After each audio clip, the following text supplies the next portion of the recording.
Alright guys, so today on Jinka Jabo I'm going to talk about a hilarious quote from Franklin Graham, as well as some general stuff about Korea and Japan, and talking about life overseas, as this will be the longest stint now, the longest time that I've continually been away from the States, and what a strange time to do so. But all that and more next on Jinka Jabo.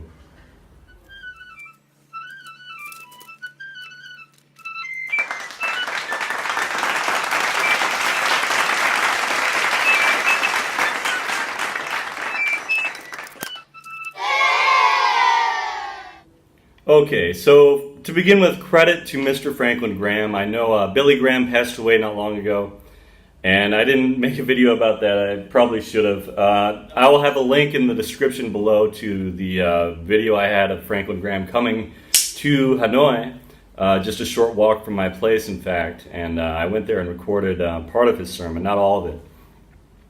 And I remember seeing him at the inauguration of Trump. And so it was amazing to have this great religious celebrity, conservative celebrity in my neck of the woods as part of the first time that an evangelical has spoken in Vietnam.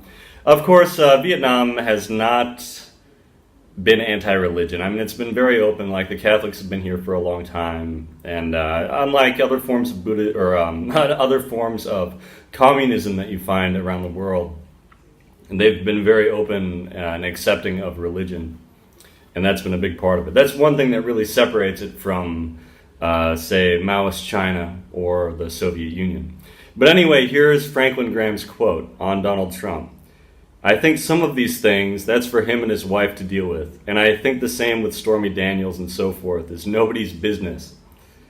And, well, first of all, it's hilarious that he said a porn star's name. He called her by name, and I haven't watched her videos. You know, I'll be perfectly straight with you guys, perfectly frank. I don't really watch porno, and I just Stormy Daniels, for what it's worth, I just can't imagine. I mean, that's sort of the epitome of what, say, Donald Trump enjoys, the slutty blonde type, I guess. But she did get a lot of views lately, and it's sort of like reviving her career, having hit the wall, sort of reached the age where she felt she wasn't viably attractive anymore. I don't know. And I saw a great meme that had the new voices of the Democratic Party in America, and it featured her, Stormy Daniels, and the Parkland High School shooting survivor students, whatever, and then Hillary Clinton, and those are the people that are speaking for the establishment Democrats, and that's why they continue to lose popularity.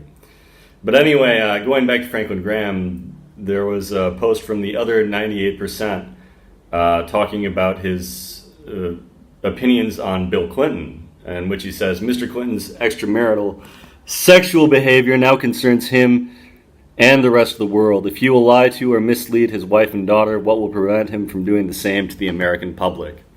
And of course, these are pushed together to say, well, he's contradicting himself. He attacks the Democrats, not the Republicans. However, I discussed this with a few of my friends the other day, and including one of my friends from France.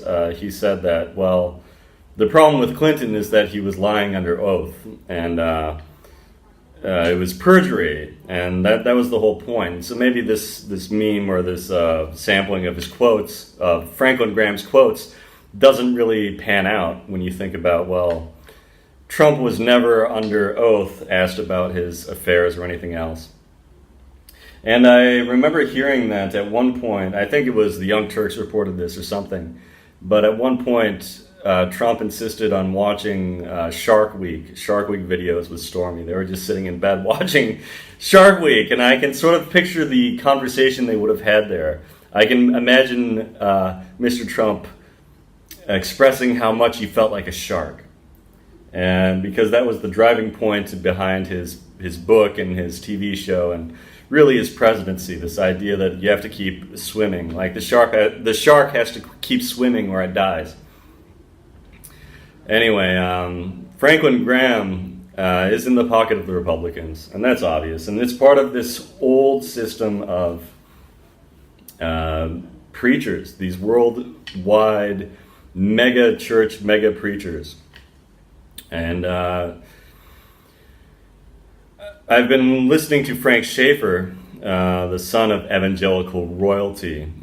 He's a very vocal liberal leftist, I guess. He's a little bit too much of a bully, in my humble opinion, and he seems to still be redefining his beliefs. But he is a courageous voice in the changing spirituality of America.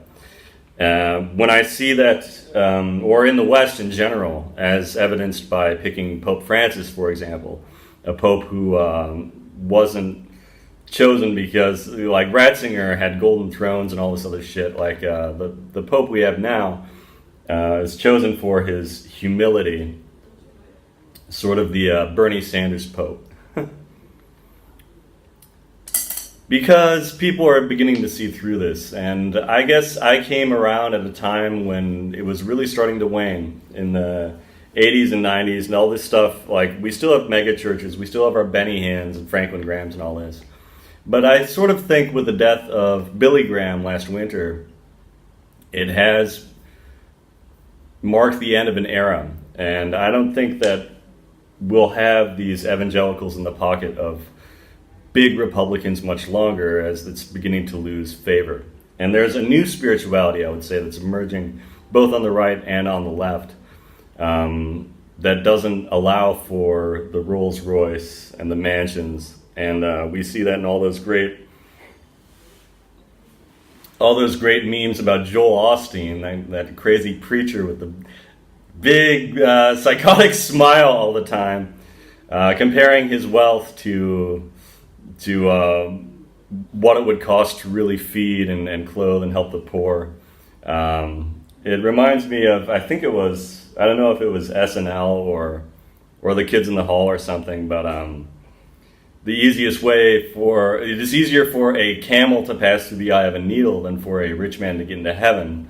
Of course, it says in the Bible. And so they made this spoof ad where a very rich man is trying to figure out exactly how to puree a camel and get it through the eye of a needle. So, anyway, that's just a few thoughts on Franklin Graham. I don't mean to pick on him or anything. Not that my immense following of 30 subscribers or 40 subscribers or whatever it is really going to take him down at this point. I just think that it is kind of funny that he is so antiquated, and that he said a porn star's name, and I went through and checked it, and every post, Political Wire, all these other, everything I found on Google right away quoted him as saying that, and I think that that's the real crime there.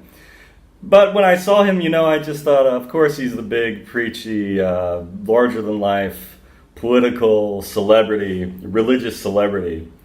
But his message was very clear, and his message was very simple. And of course, you can check that out for yourself in the description below. And I think I talked about him at least in one other video on Jinka Jabo.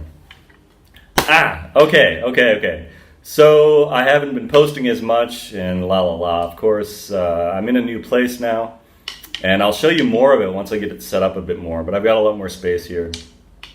And I'm thinking, and I've talked about this before, so I don't know how much truth there is to it, but I'm thinking about possibly leaving Vietnam at the end of the summer. But we'll see. I mean, it's really a hard sell for me because I love this place. I mean, I can't express how good it's been to me.